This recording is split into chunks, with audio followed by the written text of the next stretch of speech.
cleansing parasites attempt to rob man of his words. Such irony. It was the vocal cord parasites that gave words to him in the first place. Ancient man had no language. Unable to produce complex sounds due to the structure of the throat, he could communicate only through simple vocalizations and gestures.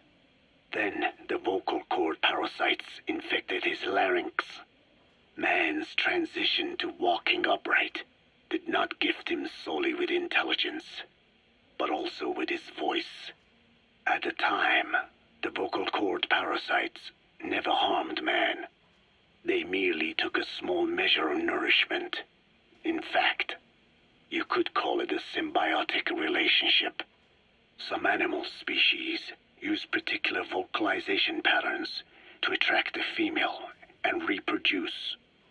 Songbirds, certain insects, and also the vocal cord parasites.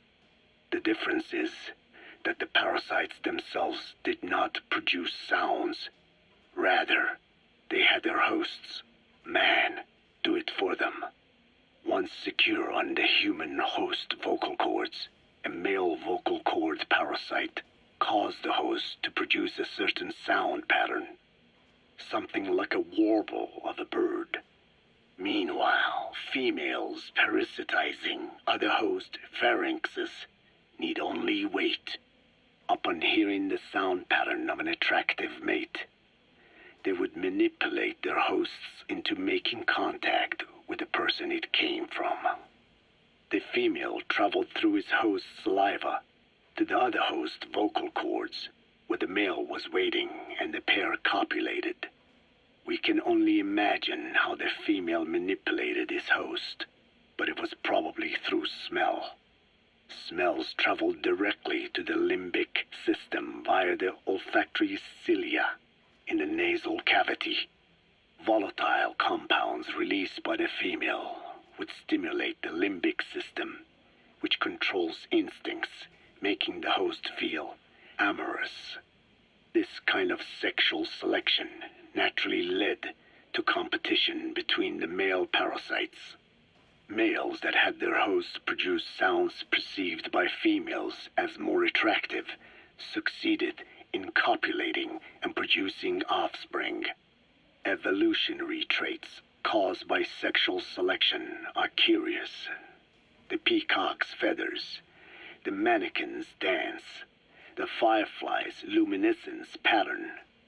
Even with courtship behaviors that are not advantageous to survival, those individuals that excel in them produce offspring, and it escalates with each generation. The same was true of the vocal cord parasites. Courtship vocalization rhythms and intonations became more sophisticated, and in order for man to produce such sounds, they had to alter his vocal organs. By lowering the position of the larynx and developing resonating chambers, they enabled more complex pronunciations. But that was not all. The vocal cord parasites activated a transcription factor that would later control man's language ability. A protein that, due to its appearance, is called forkhead box protein P2, or FOXP2. Activating this transcription factor led to the development of brain function capable of creating sophisticated frequency changes. This was the pinnacle of the vocal cord parasite's prosperity. However, this sophisticated pronunciation control was too useful for man to ignore. Once human sexual activity ceased to be only seasonal, and having lost pigment-based sexual characteristics, distinctive vocalizations became the most effective means for humans to attract mates as well. Combined with logic pathways hardwired into the brain, or universal grammar, it was not long before advanced communication was possible. This was the birth of language. Luckily for man, it was around this time that a particular retrovirus was circulating. While not lethal, It infected not only man, but the vocal cord parasites as well. It is presumed that this virus removed part of the parasite's DNA and reverse transcribed it into man's reproductive cells. It was a vector. Among the genes it transcribed were the ones responsible for the production of language. The vocal cord parasite's vocalization genes were written into the human genome. The parasites were no longer of any use to man now. Man could use his voice as he pleased, when he pleased, hindering the parasite's courtship vocalizations. Having lost their opportunity to reproduce, the parasites died out, leaving behind only the transcribed genes.